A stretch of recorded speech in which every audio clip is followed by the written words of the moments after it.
Streaming on clickorlando.com. You're watching News 6 at 10.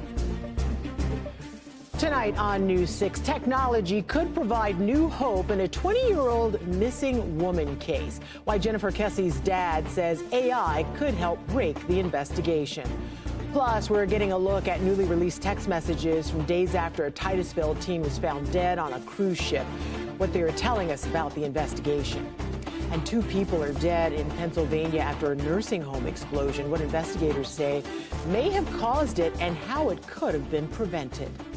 Thank you so much for joining us. I'm Ginger Gadsden. New tonight, the dad of an Orlando woman missing now for almost 20 years has new hope, and it's all thanks to AI. Jennifer Kessie vanished from an Orlando apartment complex in 2006 without a trace.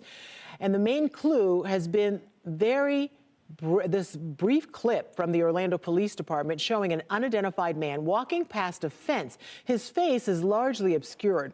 No one has ever come forward to say they know who this man is, but now Drew Kessie, Jennifer's dad, says he hopes AI changes that. Drew spoke with News 6's Eric Von Anken this evening. People have to understand that certain parts of the body are just unique to everyone. Eyes are, fingers are, DNA is, ears are. So if we can get a picture of that person's ear through AI generated somehow to clarify that picture, then all we have to do again with AI is start running it through every known picture that AI has. And sooner or later, it's going to catch up with someone with that same ear. And then we can have a conversation. Drew Kessie says he's working with an AI company that partners with law enforcement and hopes for an update soon, but doesn't know how long this could take. We, of course, will let you know as soon as we hear something. Text messages between the stepmother of a teen who died on a Carnival cruise ship and her ex-husband are shining light on discussions within the family in the days following her death. The text messages are a part of a custody battle with 18-year-old Anna Kepner's step-siblings. News 6's Troy Campbell has gone through about 100 pages of documents and has what they reveal. Troy. This is the stack of text messages between Anna Kepner's stepmother and her ex-husband. Now, in these messages, we get insight to see how the family reacted in the days after her death. 18-year-old Anna Kepner died on November 7th on board a Carnival cruise ship. And the very next day, we see Kepner's stepmother, Chantel Hudson, texting her ex-husband, quote, "I need you to call me ASAP," followed by, "It's an emergency." Thomas Hudson, her ex-husband, then responds asking to take custody of their youngest daughter to, quote, "get her away from the situation." That is when their text messages turn to discuss their 16-year-old son, who the family themselves have said is under FBI investigation related to Kepner's death. When asked if Chantel was able to speak with her son, who was hospitalized following Kepner's death, she responded, "I was able to talk to him last night for under 2 minutes briefly. He just keeps repeating over and over. He can't remember anything." Just 2 minutes later, Thomas Hudson messages, "Okay, I know everything is supposed to be hush-hush for now, but I've seen that it is still getting out with posts and comments between Facebook and TikTok and stuff. I just want to make sure until things are certain that he doesn't get any unnecessary comments towards him." Chantel then responds their youngest child doesn't know anything about the investigation into her brother and, quote, "I'm waiting on the FBI and the doctors to call me." She also went on to text, "Nobody knows anything about him. He's a minor. And when we talk to the FBI again, we will reiterate that we do not want his name out there, and everything that's been posted on TikTok and social media, nobody knows anything." Regarding potential charges for the 16-year-old stepbrother, his mother then texted, "Once we get the autopsy today, depending on what it says, depend on whether he's booked on these charges." And law enforcement says Kepner's body was found underneath the bed in her stateroom on that cruise ship. Now, the FBI has not said the 16-year-old stepbrother is a suspect. However, they do say their investigation is ongoing. In the newsroom, Troy Campbell, News 6. In Osceola County tonight, a mom could soon walk out of jail. Tiffany Griffith posted bond this afternoon. She is accused of holding someone else's child underwater at the Gaylord Palms Resort pool on Friday. These are live pictures you're seeing right now. We've been out there all day waiting for her to exit the jail. The state amended the charge from first-degree aggravated child abuse to third-degree child abuse. The defense says Griffith is trying to protect her son. Prosecutors argued it was retaliation. Of course, as soon as she exits the jail, we will bring that to you live if it happens during this newscast, and we'll have the latest tonight at 11 and on clickorlando.com. All right, as we take a live look now at Daytona Beach, it looks like a nice Christmas holiday is in the forecast, and we are thankful for that. So let's get right over to meteorologist David Nazario, who has a look at the days coming ahead. Yeah, you know, Ginger, as we take inventory and prepare for New Year's Eve, I know we still got to get through Christmas, but it just dawned on me, Mother Nature treated us pretty well all year. We didn't have any bad severe weather in the spring. No hurricanes touched the United States at all during this hurricane season. And now looks like Christmas and New Year's are going to go out on a high note. This is what we have going on outside around town right now. Beautiful evening. Orlando at 65. The Village is at 61. Ocala a touch on the chilly side at 58. And Kissimmee at 65. Now, looking at the infrared, winds have definitely calmed down. High pressure is really settling in, clearing our skies out and adding a little bit of dryness to the local weather. You can see across the rest of the board here in Central Florida, we're going to be in the upper 50s, low 60s as of now, and it's not really going to fluctuate too much. If you look at the temperature change, maybe a couple degrees difference from this time yesterday, and we won't cool off too much as we go through the rest of the night. Winds are primarily calm, and I'm getting some reports out there up near Palm Coast, Daytona Beach, and New Smyrna Beach, maybe some coastal fog as those winds calm down. This is a little bit of a preview of what's ahead for Christmas and then New Year's, where we trend back to the below average temperatures once again, so stick around. I'll have the details on that. But for now, let's get you back to the desk. All right, David, thank you. A Christmas week tragedy at a nursing home outside of Philadelphia. Pennsylvania governor says 2 people are dead and several others are still missing after an explosion at the home. Rasta Matei has the latest. This building literally just exploded right in front of my eyes. Dashcam video captures the explosion as it tore through the Silver Lake nursing home. The gas is still pouring in this building. 40 minutes later, the building burst into flames. We have 6 patients, 2nd floor.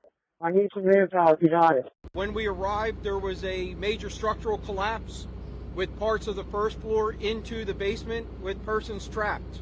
The blast ripped a hole in the building, blowing out windows and trapping residents when it partially collapsed.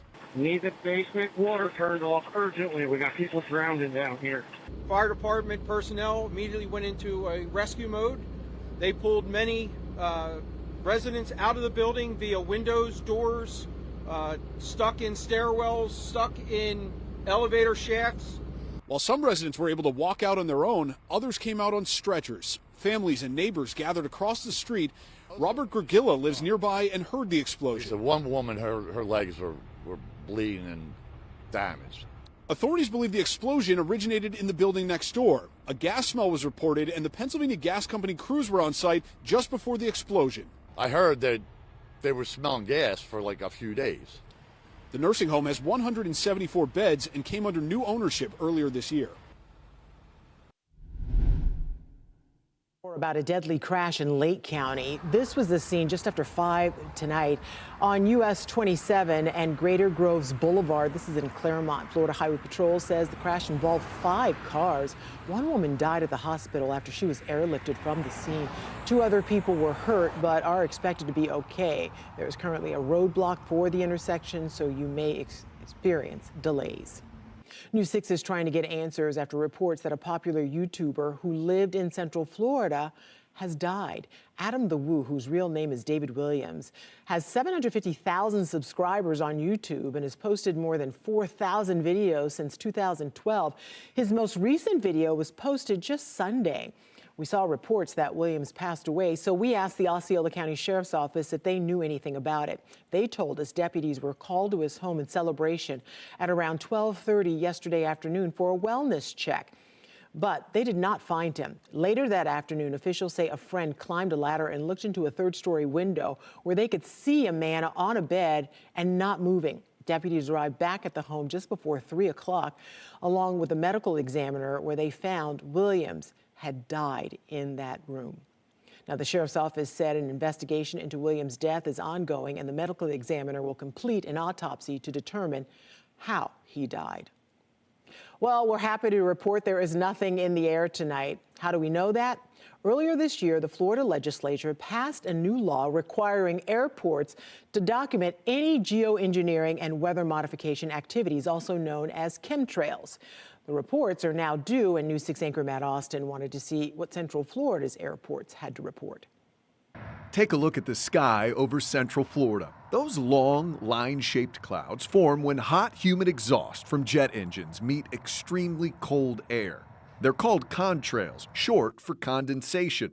However, some, including the Florida legislature, wanted to make sure that's all it was. So they passed a law requiring reporting if the natural condensation was done to modify the weather or for any other nefarious purpose. The law even makes spraying chemicals at high altitude a third-degree felony. For months, News 6 has been reviewing the mandated reports submitted by airports. And here's what we found. 2 reports from St. Cloud's Airport show the clouds above St. Cloud, they're clean. The city of Sanford may be dealing with a persistent smell, but the air at its airport, nothing to report. The air in DeLand, well, no trace of chemicals here either. Kissimmee came up clean too, as did Umatilla, Cocoa, and New Smyrna Beach.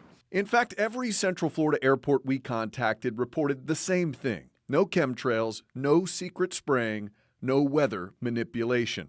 Just a lot of paperwork and a growing sense of confusion over what exactly the state is looking for and how long your local airports need to keep checking the no box on something science tells us isn't there.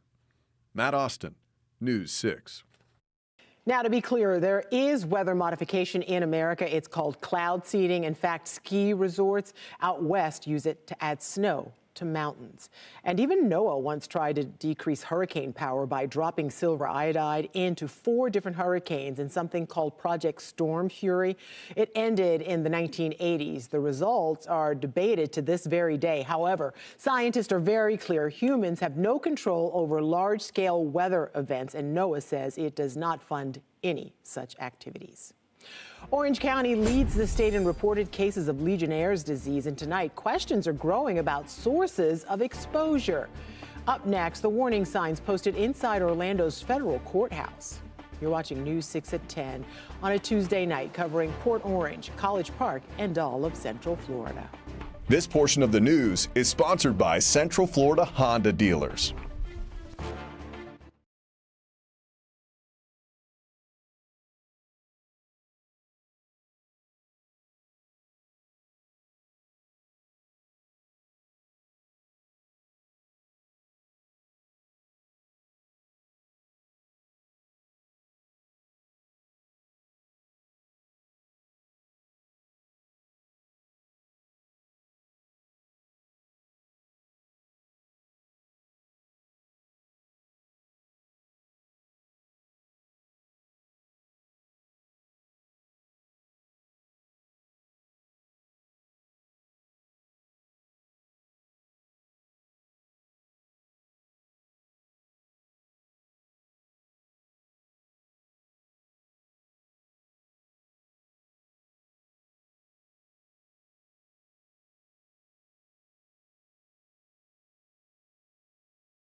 Legionnaire's disease, what is it and why is there an outbreak of it in Orange County? Well, I'm your Orange County community correspondent, Jana Manahalal, and we got a tip about new signs posted above the water fountains at the downtown Orlando Federal Courthouse warning people that Legionella has been found in the water systems. So far just this year, the Florida Department of Health confirms 100 cases of Legionnaire's disease just in Orange County, along with 10 probable cases. Now that's much more, just about double than any other county in the entire state of Florida right now. Just last month, health officials investigated an outbreak of Legionnaire's disease, possibly linked to the Crunch Fitness in Ocoee. That investigation is the only outbreak in Orange County that has been publicly confirmed so far this year. But now we've received a tip that there are warning signs posted inside the Orlando Federal Courthouse. When I went to the courthouse, 5 out of 6 of the floors had the same notice, warning people about the potential exposure to Legionnaire's disease. Someone who works in the building told me the signs went up about 2 months ago. The sign does say that bacteria was detected in the water, and Legionella can occur when water droplets containing the disease are inhaled. According to the CDC, Legionnaire's disease is a type of pneumonia and can present with flu-like symptoms, including fever, cough, and muscle aches. Jaritza Pluguez is the water quality lab supervisor for OUC. She says the building management is responsible for their interior water system. Are you able to confirm with me that up until the water hits this building, the Orlando Federal Courthouse, there is no bacteria found in your waterways? There's no bacteria found in our waterways. We test for things like total coliform and E. coli within our system. And right now, the responsibility moving forward lies with the building management team of the courthouse. At this time, yes. Most of the time, the responsibility when it's detected within a building lies within the building management. I've reached out multiple times to the Florida Department of Health asking whether the courthouse notices are tied to a confirmed outbreak, whether the situation is contained, and what steps are being taken to prevent additional cases. As of right now, I'm still waiting for answers from the building management and the Department of Health. And the CDC continues to say that Legionnaire's disease spreads through contaminated water systems and not from person to person. In Orange County, I'm your community correspondent, Jana Manahalal, News 6. Now to an update we first brought you here on News 6 last Friday. It was a long, smelly wait, but people who live in townhomes on Decatur Street in Orange County have somewhere now to throw out their trash. We showed you they were storing trash bags on porches because they didn't have anywhere else to put them. Christy Porter, the property manager of the 4 townhomes, says she and the new owner of the building next door have agreed to buy a dumpster and share it just days after she complained about not having trash bins. As we told you last week, a county spokesperson called this an unusual situation, writing to News 6 that the properties in question have not been assessed or paid county collection services since an exemption was granted in the 1980s. So that's why Porter couldn't easily get a new dumpster. So this has been kind of standard practice for the last 15 days or so. And they've been very patient. Yeah. But now it's been like over 15 days, and that's just not acceptable. A spokesperson with Orange County Utilities explained to News 6 that due to the unique circumstances of these properties and the previous dumpster arrangement, the townhomes did not qualify for the program's trash carts. Fast forward to today, Porter says she came to the conclusion that she might end up saving money by using the dumpster instead of adding the garbage collection to the tax. All right, time now for a look at your forecast with meteorologist David Nazario. Just a couple more sleeps till Old St. Nick, but we already got a Christmas present. This weather has been delightful. It really has, and we still have a little bit of a stretch to go. Now, if you're tuning in tonight, I want you to bust out a pen and paper or open up the notes on your phone because we got to talk headlines, and there's a lot that we're tracking here in the Weather Center, so walk with me here. We have another stretch of about 5 to 7 days of this above average warmth, which is shaping up to provide us with a beautiful Florida Christmas. Florida being the key word word here, folks, because we are going to be in above average territory in terms of our temperatures. It will be dry outside, but the weather all in all is encapsulated by the word great. But then right as we get close to the ball dropping on New Year's Eve, starting around the 29th, I'm tracking the potential of a big time cold blast. It's going to be coming down and maybe a little bit of a reinforcing shot of cold air as well. Now, stepping outside, looking at the infrared, you see this big old dome right here where there's pretty much no cloud cover extending from the Great Plains all the way down through us. That's that subtropical ridge that refuses to go anywhere. It's causing a traffic jam in our atmosphere, resulting in these above average high temperatures. These were the highs today. Some areas get into the low 80s. A lot of us topped out in the upper 70s. The same with Brevard, Volusia County along the coast. It's where we had a little weak front come through yesterday, but you can still, the upper 70s, low 80s are affecting a lot of us in the south and east United States, and they're not going to be going anywhere just yet. We will remain about 4 to 8 degrees above average as we go over the next 5 to 7 days together. One thing that has changed over the last 12 to 18 hours is the winds have calmed down a little bit. High pressure has meandered away. We're left with this warm dome sitting overhead, but nevertheless, you still want to be careful if you're getting out in the waters. National Weather Service discourages getting out in the ocean despite the weather right now because the rip current risk will remain on the high side. This is our temperature setup. There's that ridge we've been talking about with the jet coming across the states, arcing up towards the international border of Canada and then dipping back towards the southeast over the mid-Atlantic, keeping us in the warm sector of the ridge, resulting in travel impacts being directed right at the west coast of the United States. So if you've got any Christmas Eve plans, you want to make that last-minute trip to see friends, family, or maybe even a business trip on Christmas, you never know. The travel impacts from Mother Nature's department are going to be on the west coast, all thanks to the ridge, providing us with a swath of protection from any significant weather players for the time being. So your Santa forecast as he gets ready to make his trip around the globe, 58 degrees on Christmas Eve, partly cloudy with a little bit of fog anticipated. And then as we wake up on Christmas morning, have the hot cocoa and the coffee on deck because it will be a little on the chilly side, just a little bit, but cozy before we warm up into the upper 70s on Thursday with a mix of sun and clouds. Warm but lovely is the name of the game, and then we see the change. Watch this trough literally reach itself down out of Canada, and when I say reinforcing, you see this little kink right here near Chicago, the lower Midwest? That's a reinforcing shot. It's a little shortwave feature that's going to work its way through the pattern, could add an additional dose of near freezing temperatures as we get into the first couple days of January 2026. But for the time being, we look at your 7-day forecast. Next 3 days are going to be much of the same, as well as the next 4 after that. But then see right here, take a little screenshot of that. From 57 Sunday into Monday to 39 Monday into Tuesday, Ginger. No more parking for surfing Santas in neighborhoods. I'm your Cocoa Beach community correspondent, James Sparvero. As one of the biggest events of the year is getting set up right now at Coconuts on the Beach, you'll need to know the new rules.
No more parking for surfing Santas in neighborhoods. I'm your Cocoa Beach community correspondent, James Sparvero. As one of the biggest events of the year is getting set up right now at Coconuts on the Beach, Cocoa Beach police are warning, if you're coming to the Christmas Eve tradition Wednesday morning, don't park on residential streets, or you could get ticketed or towed. There's going to be extra officers on duty to patrol. Mason Sapp is the executive director of the Florida Surf Museum, which Surfing Santa's funds. Downtown parking fills up early every year, so for the first time, Mason told me Surfing Santa's will have a shuttle for anyone who parks at off-site parking lots, like Fisher Park and Laurie Wilson Park. Did some neighbors complain over the years about having their driveways blocked? Yeah, 100%, because it's clearly a small beach town. There's not a lot of available parking. So I went to one of those neighborhoods, the closest to the event that I could find, actually, Sunset Drive, and I met Doug Sinoski. So Doug, over the years, has parking been a problem on your street? Each year, progressively worse, more and more cars. So I expect this year, with this beautiful weather, to be something like we've never seen before. Maybe the biggest crowd ever for Surfing Santa. I would say for sure. But you must be happy then that the police are saying strangers can't park on your street. Yes, I think it's a good thing because they could block people in from getting out of their own homes even, or if they're parked on both sides, definitely would be rough for emergency vehicles. A firefighter told me last Christmas Eve, firefighters couldn't get down the street because cars were blocking their truck. Thankfully, he told me that wasn't a life or death situation. If you're coming to Surfing Santa's and you'd like to use the new shuttle service, I'll put the full list of off-site parking locations on clickorlando.com. In Brevard County, I'm your Cocoa Beach community correspondent, James Sparvero, News 6.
And that is going to do it for us right now. Thank you so much for joining us, but we'll see you back on TV at 11 o'clock. Bye.